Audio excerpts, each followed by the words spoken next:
अस्सलाम वालेकुम, कैसे हो दोस्त। उम्मीद है सब खैरियत से होंगे। आखिरकार वही हुआ जिसकी उम्मीद जताई जा रही थी। डोनाल्ड ट्रंप का रुख और यूके का अपना ऐलान, ये सब चीज़ें मिलकर नेतन्याहू के लिए किसी रात के बुरे ख्वाब से कम नहीं। जी हाँ, बेंजामिन नेतन्याहू सोचा तो कुछ और था। गदा की पट्टी पर कब्जा होगा, वो कुछ और ही नक्शा बना देंगे। जिस तरह हमास की अपनी कोशिश जारी रही, वो इजरायली फ़ौज से लड़ता रहा। फ़लस्तीन और गजा के लोगों ने अपनी जदोजहद जारी रखी, अपने वतन को न छोड़ जाने की कोशिश को। उसको लेकर वो लगातार जुल्म सहते रहे, गोलियां खाते रहे और बम उसके ऊपर बरसते रहे, लेकिन गजा को अपना वतन न मानने से इनकार नहीं किया। वो गजा को छोड़कर जाने से बचते रहे और अपने ऊपर जुल्म सहते रहे, लेकिन अपने वतन से मोहब्बत, अपनी सरजमीन से मोहब्बत, अपने वतन को ना छुड़ जाने की कोशिश थी, वो अब रंग ला रही है। लेकिन अब ये हुआ कि सऊदी अरब इस मामले को लेकर अलग क्यों आए। सऊदी को सब कह रहे थे कि वो इसराइल का हिमायत कर रही है, सवाल तो ये हो रहे थे। लेकिन अब कॉन्फ्रेंस हो रहे हैं दुनिया में, जिसमें कई ममालिक का ये कहना है कि फ़लस्तीन को अब रियासत तस्लीम करना होगा, यानी इसराइल भी एक अलग स्टेट और मुल्क और फ़लस्तीन भी एक अलग स्टेट।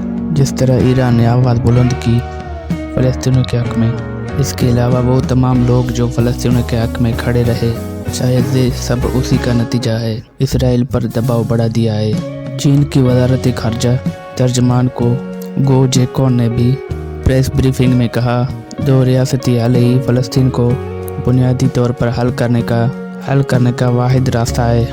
उन्होंने ये बयान उस वक्त दिया जिसमें न्यूयॉर्क इंक्वेशन तबसरा करने के लिए कहा गया। चीन आला सतह पर अक़वाम मुत्तहिदा कॉन्फ्रेंस की हिमायत करता है। चीन का ख्याल ये है मशरक़ वस्ता मसले का मरकज़ है।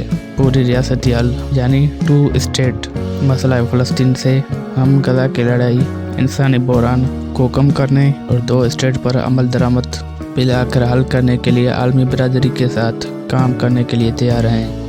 सबसे बड़ी बात सामने ये आ रही है कि अब सऊदी अरब, इसराइल ने ऐसा माहौल बना दिया था कि सऊदी अरब जो कि एक अमीर मुल्क है, अपना एक असर है।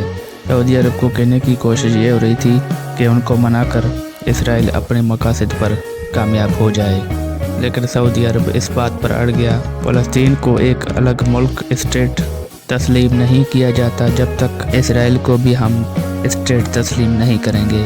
और सऊदी अरब की ये कोशिश अब शायद रंग ला रही है और चीन ने भी इसको एडमिट किया। फ्रांस से जो कोशिशें की हैं फ़लस्तीन के लिए, वो काबिल तारीफ़ हैं। बहरहाल हालात अब ऐसे बन रहे हैं, दुनिया के ममालिकों का जो रवैया है अब काफ़ी बदल चुका है। अब फ़लस्तीन के हक़ में आवाज़ें बुलंद हो रही हैं। इनका सिला जाता है फ़लस्तीन के लोगों को, उनकी हिम्मत को और उनकी जदोजहद को।